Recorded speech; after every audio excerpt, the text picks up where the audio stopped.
Hi guys, my name is Trinh and today I'm here to do a book review and discussion for Clockwork Angel by Cassandra Clare. This is actually my second time reading Clockwork Angel. The first time I read this was back in 2013, so it's been 5 years and I'm so glad I reread this book because now I actually remember a lot of the things that happened in this book. If you don't know, this is the first book of the Infernal Devices trilogy, and that trilogy is actually like the prequel series for the Mortal Instruments. So this takes place in 1878. We have new characters, we have a new plot, we have new villains. Everything is new, but yet it's very familiar if you have read the first 3 books of the Mortal Instruments, because you know the world, you know, like the terms and shadow hunters and the government and all that fun stuff. So it's like, you know, brand new, like the plot and all, but at the same time it's familiar because I have read the Mortal Instruments, you know, so I know what happened and stuff. Like I said, this book takes place in 1878, so we're in London, you know, different settings, and the main character is Tessa Gray. So in the very beginning, she moves from New York to London, and then she's being abducted by the Dark Sisters. She's being raised, not raised, but like she's being trained by them, and turns out she is a creature, a very special creature who can shapeshift into other people if she has that object. So if she holds like a ring from this other person, she can literally transform into that other person. So it's really different, it's very unique. Of course, she is being rescued by the shadow hunters, and then she meets a bunch of new people, and then she goes to the London Institute, and of course there's politics involved and the flaw and the corruption of government and villains. Oh my god, the villain is actually pretty fantastic in my opinion, but I will talk more in the spoiler portion of this video. I think Clockwork Angel is a decent first book. I think Cassandra Clare does a really good job setting up the characters and the plot, because that's something I find that she's very good at, because for the characters we have, like, you know, a decent amount of characters, but then also this is the first book, so we're just introduced to them. We're gonna learn more about them in the sequel. For the plot, I think the plot is pretty fantastic, because at the end of the day, the whole mystery about Tessa Gray, because if you don't know, in this book we genuinely don't know who she is or what she is, because she's so unique and different. As for the characters, there are some characters that I really like, and there are some characters that I want to punch in the face. One thing that I actually don't like about this book is that there is an ethnic slur, and it's the G word, GYPSY, and I was really mad when I read that word, when I saw that word in this book, and I thought that was so unnecessary, because it really is. If you read it and you find a word, I thought, why is this word in this book? Like, it's just so damn unnecessary. Overall, I give this book a 3 out of 5 stars. Like I said, I enjoy it, I really do, but you know, there's some things that I really don't like, and I will get more into it, but I am very excited to read the sequel. That is it for my review. I will jump into the spoiler section, so if you have not read the book, leave now, read this book, because I really do think it's really good. Like I said, it's a decent first book. You just have to read this book to like really enjoy the sequel, you know, and get the full story experience. I guess, I don't even know, but read this book and come back, and then we can, you know, discuss this book, because I am about to jump into the spoiler section. All right, you've been warned. So as for the beginning, Tessa Gray, she moves from New York to London, and then she's being kidnapped, not kidnapped, but she's being taken by the Dark Sisters, and they kept her for 6 weeks. That's just insane. And the fact that she can change to other people, like, this ability is so unique. Even a bunch of people have said that, like, they don't really know who she is. They think she's a warlock, but then at the same time she doesn't have marks. Like, who are her parents? That is the main question. Who are her parents? And also we learned that the Magister wants to marry her, and that's just really creepy, because number one, she doesn't know who he is. She's just like freaked out that a random guy wants to marry her. So she's being rescued by the shadow hunters, and then she meets Charlotte and Sophie. So Charlotte runs the institute. She's a woman who runs the institute in 1878. Like, that's just crazy. And then we have Sophie, the servant, I believe, or like the maid, and then Henry is Charlotte's husband, and I really like Henry, and I like Charlotte too. And I also like Sophie. Like, for a majority of this book, I actually like a lot of the characters. But one character that I generally don't like is Jessamine. I think she is so annoying. I think throughout this entire video I will complain so much about her. I find her so condescending and so damn mean. Like almost everything she does and everything she says, it's just so rude, man. And then for Jem is great. Let's face it, Jem is just great. He is so nice and so patient. He is genuinely a good person. And then we have Will. So I know that a lot of people love Will, but like as of now, you know, now that I have reread Clockwork Angel, as of now, remember I have not reread Clockwork Prince and Clockwork Princess. Right now, Will is pissing me off. I was so annoyed. He is just so damn rude. God! And then we have Mormon. So he is actually the antagonist of the story, but we will talk more about that later on when he's been revealed that he is actually the Magister. But as of now, Mormon, we are told that he is Nate's employer. So he's very wealthy and he knows about the Shadowhunter and the world and all that fun stuff. So a mundane who knows almost everything about Shadowhunters. I don't know about you, but that is like a huge red flag in my opinion. So back to Jessamine. She is so annoying, so condescending, and the scene where she attacks the goblin, that was so intense because I genuinely did not remember that scene when I was rereading it. So when I read it the second time, I just think to myself, like, this happened? Like, did I just don't remember anything about this book? So she basically killed the goblin, and then we also learned that she hates the Shadowhunters. She hates her life because she is associated with the Shadow World and she has to live in this institute because her parents are dead. And Charlotte, I love Charlotte so much. I think she is such a fantastic role model because she is a woman who is running the institute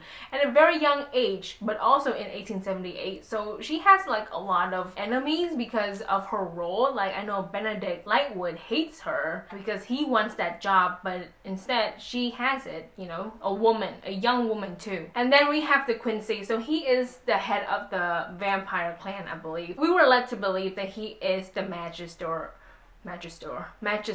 but he's not. Is fucking Mormon. So for Camille Belcourt, she is a vampire and she's also Magnus' lover. So I think in the More Instruments, for the first 3 books, she was mentioned like quite a few times, but we have never seen her until Clockwork Angel. And just seeing her, I don't know about you, but the first time I saw her, I thought she was like a decent vampire. Like she's not like the Quincy, you know, very dirty. She has her own motive of why she wants the Quincy to be dead because he killed her ex-lover who is a werewolf. She hates him for that, which is, you know, a good reason. But then at the same time, like she's helping Charlotte, she's telling like secrets to the Shadowhunters and stuff like that. I don't know about you, but in the beginning, I kind of liked her a little bit. I thought she was like, you know, a pretty decent vampire, but I don't remember what she's like for the More Instruments because I know she's coming back for the Fallen Angel, City of Fallen Angels. As of now, I think she's okay. I mean, she's barely in the book, I believe. Like she's in it to train Tessa, but then she kind of disappeared because, you know, a huge chaos happened and she had to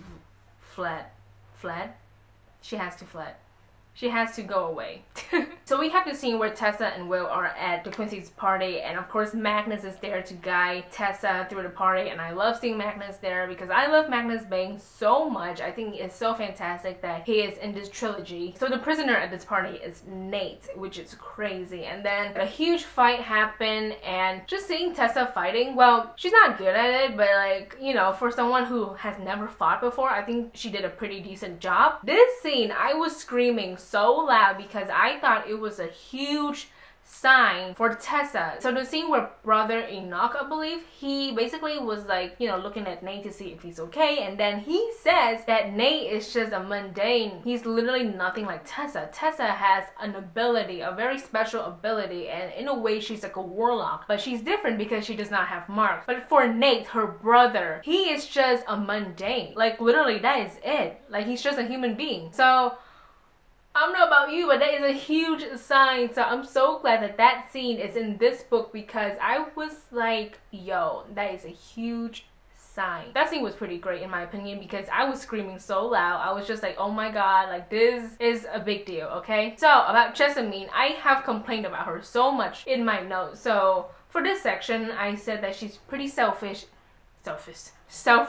because she's willing to find anyone to help her get out of the institute. So she meets Nate literally like 2 seconds ago and she immediately tries to flirt with him, so then I guess they can get together and then she can leave the institute. So for Will, like I said, Will is such a big asshole in this book and I don't like him that much in this book, believe it or not. I actually like Jem more. I think for obvious reason, Jem is just amazing. So for Will, we learned that he is actually like a huge mystery because we learned a little bit about his parents. So his dad was a shadow hunter, he's part of the Nephilim and all that stuff, but then when he married his wife, he had to leave the shadow world behind because she is a mundane. So he left his shadow hunterness behind and lived with her and had kids and stuff like that. And then turns out that even though, you know, you have your own children and stuff, they're still part Nephilim. So they can choose to become shadow hunters. They can literally just leave you and become shadow hunters. And that's what Will did. He left his family when he was like 12. The fact that his parents did not have any claim on him, like that was like really shocking to me. I think,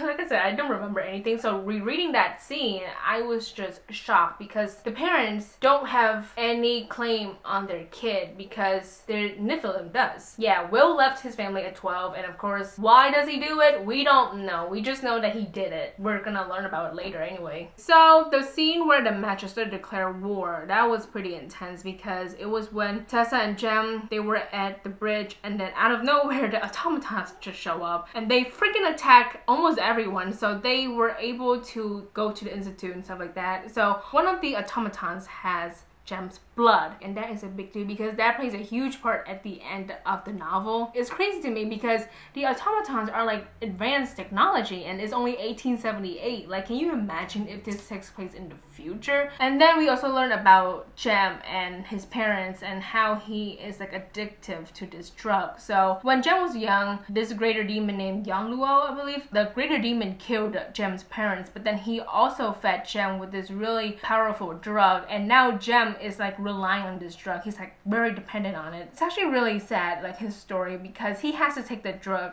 in order to survive, but at the same time the drug is killing him. But then if he doesn't take the drug, he will literally die. So in a way, he will die at the end both ways. So Nate, let's talk shit about Nate, shall we? Because he's a little bitch. I hate him.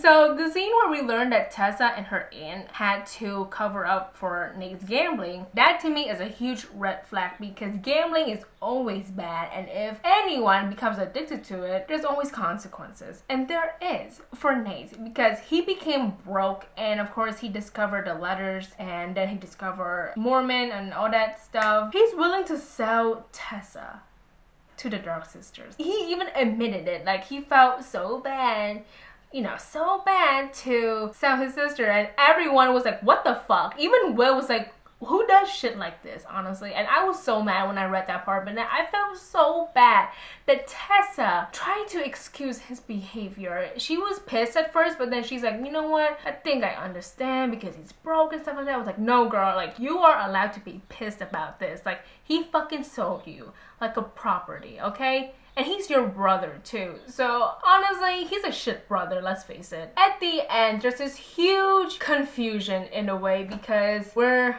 convinced that De Quincey is the Magister, and Henry and Charlotte left for battle, and then later on Will and Jem left to find the Dark Sisters, and then we learned that Mormon is actually the Magister and Nate is actually the bad guy, and of course Agatha, oh yeah, forgot, Agatha fucking died. Oh my god, I was just shocked because this poor girl, like we barely know shit about her. We just know that she's the cook, and then she just died. And then later on Thomas died, and I feel so bad for the kid because he's actually a decent person, you know, like he's not bad, but then we learned that he's actually a mundane, he can fight, but then he died at the end, and I'm just so sad about that because he's an innocent person, you know? The automaton that has Jem's blood, it was able to get in, and then of course an army of automatons were able to get into the Institute, and Tessa, Sophie, and Jessamine are like fucking screwed by this point. Another scene that I did not remember at all, and when I reread it, I was just shocked. So the scene where the automaton was trying to attack Tessa, but then the Clockwork Angel necklace, it killed, or like it destroyed the automaton. I did not remember that scene at all, and of course I know why the angel did shit like that, but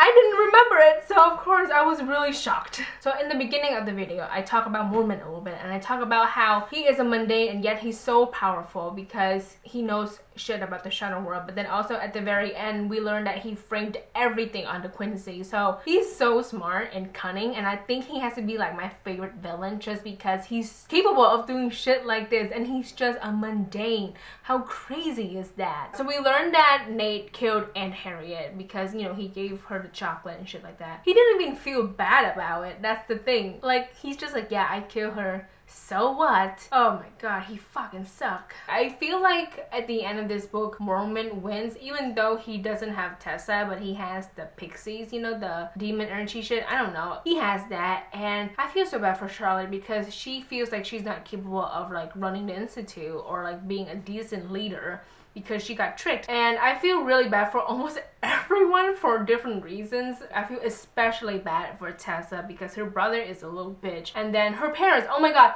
there's so many hints about her parents, especially at the end when Mormon reveals how like the dad isn't really who you think you are, and then the mom too. You question everything about Tessa, like especially about her parents, because that's the main important part. There are literally so many hints about her parents, but they're not adding up. Something's not adding up. Honestly, I know what happened, but I'm trying to act like I don't know shit, you know, even though I do, because I have read the trilogy before. I am very excited to read the sequel because I need to freshen up my mind because I actually don't remember the details. But the whole mystery about the parents and Tessa Gray, I think that is like definitely the most important part of this entire trilogy, because we don't know. Even at the end of this book, we don't even know who she is or what she is. So at the end, Tessa is staying at the London Institute, which is a good thing in my opinion. That's basically about it. So I'm pretty excited for Clockwork Prince. The next book I'm reading in like the Shadowhunter Chronicles is actually City of Fallen Angels, because I am reading in